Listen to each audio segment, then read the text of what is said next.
So I've been doing some videos lately on how to make arrowheads out of different materials that I get out of an old dump, an old junkyard. Usually I make them out of natural rocks such as obsidian or flint, but there's other materials such as glass and toilet porcelain that make fine arrowheads, and it's a great material to start with because it's not hard to find old glass. This particular glass I'm making an arrowhead out of today is one of my favorite materials to work. It's out of these blue antique fruit jars. It's an awesome color. It's this light blue frosty color, and one of the reasons I like this so much is these big round bottoms are lens shaped. So they got two convex sides, which are really good for flint knapping. Some of the old bottles can have a really curved bottom where they have one convex and one concave side, and it's hard to get a flat arrowhead out of an old bottle that is curved. But these old fruit jars are perfect thickness and good shape for making an awesome arrowhead that is sharp, and you could go hunting and kill a deer or an elk with this material.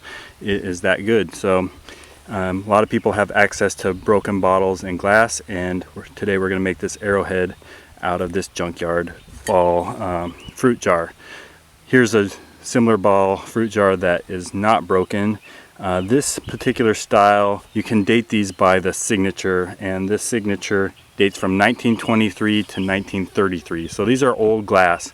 You find them in antique stores and people use them for decorating. Now it's popular. But if I find one that's broken, I'm going to use the bottom to make an arrowhead. So let's get started and show you how to do that now. So as usual, the tools I'm going to use are this little piece of antler, and I'm going to start by breaking off these edges to try to get isolate just this round bottom. So I'm just going to start doing that by striking the edges.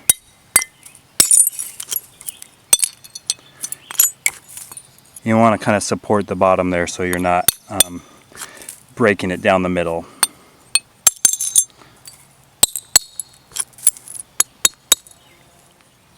And with this curved glass, you don't need a super hard hit to break it. You just a light tap along the edges and you can pretty much remove that edge there that you want to get rid of.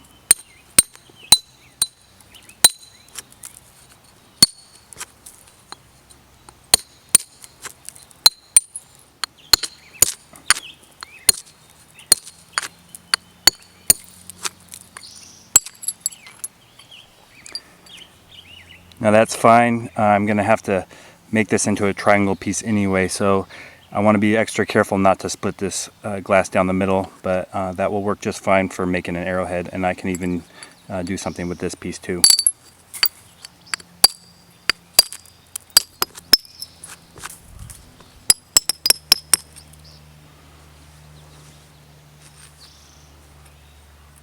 So after a few minutes with the antler, just removing the edges, I got everything I need to start making an arrowhead. I've removed that lip all the way around, and I'm ready to start thinning this piece. This glass is actually pretty thick, so it will make a good arrowhead. Some of the glass is very thin, and I don't have any flakes running into the actual piece here, but I will start doing that now. And you just pick an area that has broken off in a slight angle, and then I'm going to grind the edges so I have a good platform, and then strike it with the billet and send flakes into the center. And since it broke along here, this arrowhead's going to run this way and make a triangle shape this way. So next step is to start removing flakes from both sides, shaping this into a rough biface.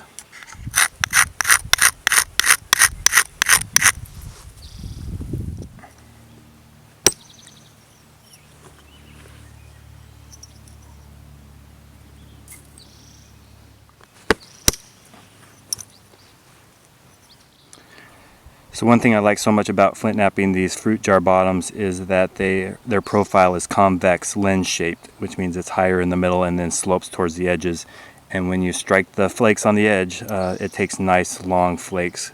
So I'll continue to remove these big flakes along these edges, shaping the piece and making it thinner, and hopefully soon it will start looking more like an arrowhead.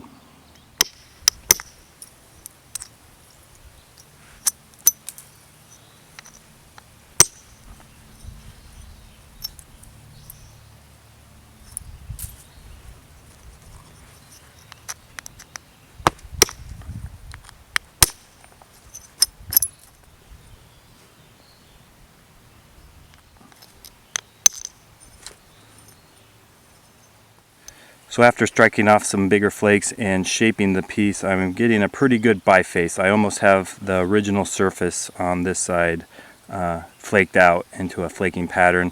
This side has a little more work to do. You can still see the number 3 that was molded into the bottom of the glass, but I'll keep on removing flakes along the edge and working out that piece into the proper shape.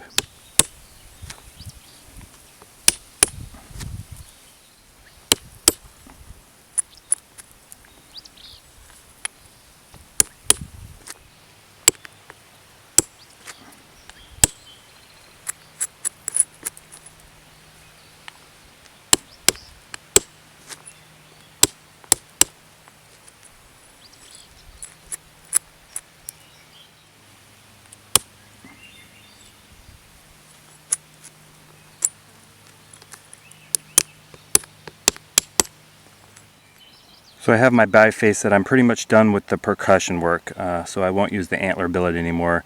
Now that it's about the arrowhead size I'm going to start taking finer flakes using this antler tine pressure flaker, and I'll just grind the edges really good to get platforms and then push in and down and remove flakes, and I'll probably continue down on both sides to get a good flaking pattern in the classic triangle arrowhead shape.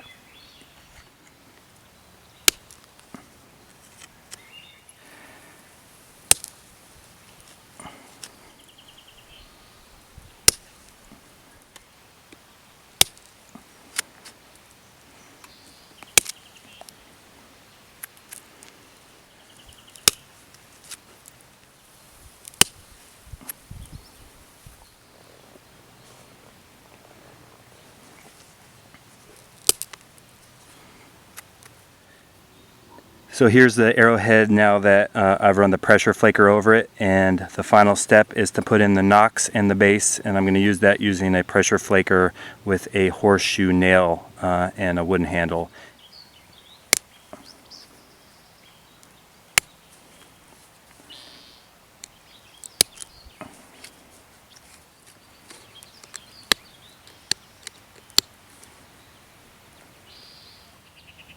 Now that I got my 2 notches chipped in, I'm going to work on rounding out the base.